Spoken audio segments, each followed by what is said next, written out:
दुनिया के 182 देशों में भगवान राम को पूजा जाता है। आज तक धरती पर भगवान राम के जैसा कोई दूसरा आदर्श पुरुष नहीं हुआ है।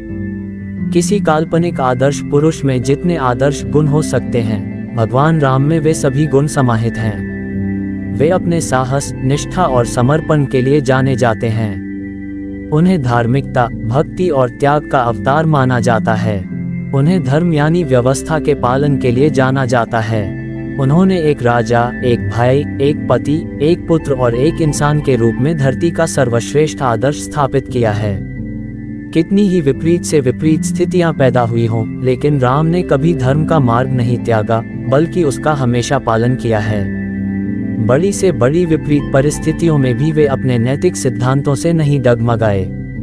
भगवान राम का संत चरित्र, उनकी कहानी और उनकी शिक्षाएं दुनिया के करोड़ों लोगों को प्रेरित करती हैं। कुछ लोग उन्हें दिव्य प्रेम और भक्ति के प्रतीक के रूप में पूजते हैं, तो कुछ उन्हें एक आदर्श इंसान मानते हैं और उन्हें मर्यादा पुरुषोत्तम के रूप में चित्रित करते हैं, अर्थात पूर्ण पुरुष।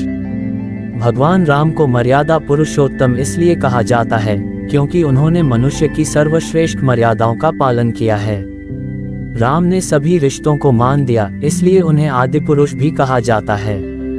पूरी दुनिया इस पर सहमत है कि भगवान राम ने ही धरती में सभ्य समाज की स्थापना की है। उन्होंने अपने आचरण से दया, सत्य, सदाचार, मर्यादा, करुणा और धर्म के पालन का आदर्श उदाहरण पेश किया है। उन्हें मर्यादा पुरुषोत्तम इसलिए भी कहा जाता है क्योंकि उन्होंने कभी भी एक क्षण मात्र भी जीवन में मर्यादा का उल्लंघन नहीं किया है।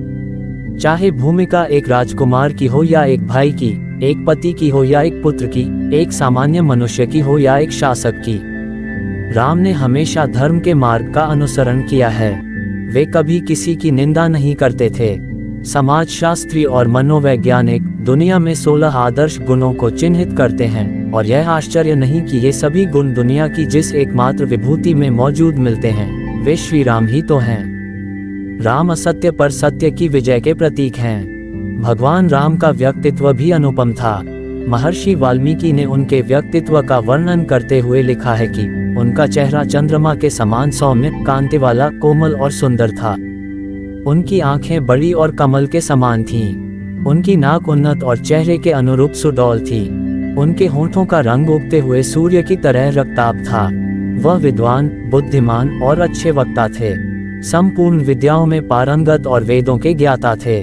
शस्त्र विद्या में वे अपने पिता से भी आगे थे।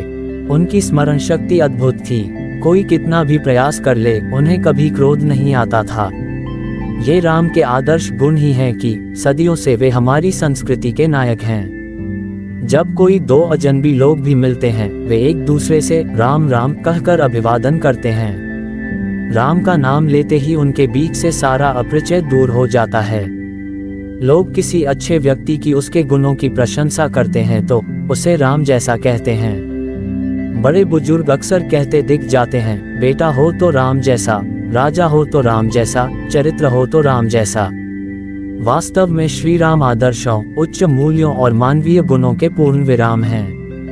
वे जन जन के मन में बसते हैं। इसीलिए राम भारत के ही नहीं, समूची धरती के आदर्श, समूची मनुष्यता के नायक हैं। जय श्री राम।